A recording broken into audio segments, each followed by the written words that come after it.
पूर्व deputy CM Dushyant Chautala ने कहा है कि जेजेपी लोकसभा चुनाव के लिए उम्मीदवारों की जल्द घोषणा करेगी और दुष्यंत चौटाला की अगर माने तो नवरात्रि के खत्म होने तक पार्टी प्रत्याशियों के नाम का ऐलान कर देगी। इधर जेजेपी नेताओं के विरोध में दुष्यंत चौटाला ने कहा कि कई जगहों पर हमें लोगों का विरोध देखना पड़ा।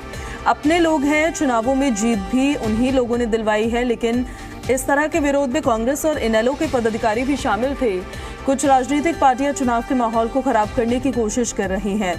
दुष्यंत चौटाला ने अभी चौटाला और कांग्रेस पर भी निशाना साधा। तो दो चीज सामने आ रही है। एक तो विरोध हरियाणा के लोग कर रहे हैं, जिनने हमें लोकसभा में जीता है, विधानसभा में जीता है, अपने हैं, मगर उसके अंदर कई पॉलिटिकल सोच के लोग भी जुड़े निकले।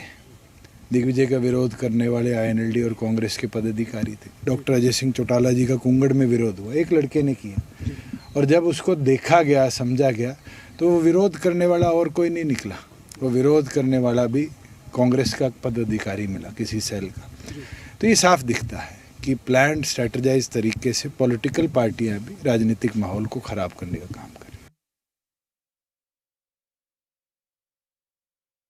तो अभय सिंह चौटाला जी को मैं ना तो सीरियस पॉलिटिशियन मानता। आप जैसे साथी ने कहा परिवार एक हो, डॉक्टर अजय सिंह चौटाला जी ने हमेशा कहा है ये पहल उनके लेवल पर नहीं हो सकती। परिवार के मुखिया चौटाला साहब हैं, उनके लेवल पर हो सकती। पॉलिटिकल पार्टीज एक होने की बात पे तो कभी चर्चा ही नहीं हुई। चुनाव लड़ेंगे हम 10 सीटों पर, उनमें दम है तो वो 10 सीटों पर लड़ लें। आज के दिन समझने देखने की चीज़ है। जो लोग हम पे आरोप लगाते हैं, मैंने कहीं सुना ये कहा कि चौटाला साहब को जेल भेजने का काम हमने किया। उनको घबराहट है कि वो 2% वोट शेयर भी ना ले पाएँ तो उनका इलेक्शन सिंबल जाएगा।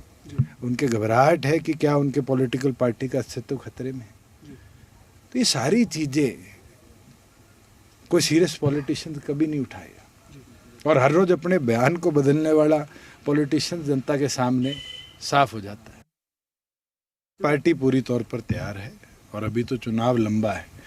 हरियाणा प्रदेश की नोटिफिकेशन ही 25 तारीख से है, नॉमिनेशन 29 से शुरू हो रहे हैं, 6 तक नॉमिनेशन है।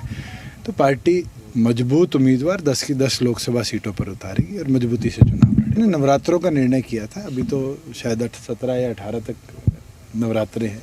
उससे पहले पार्टी की सूची आपके बीच में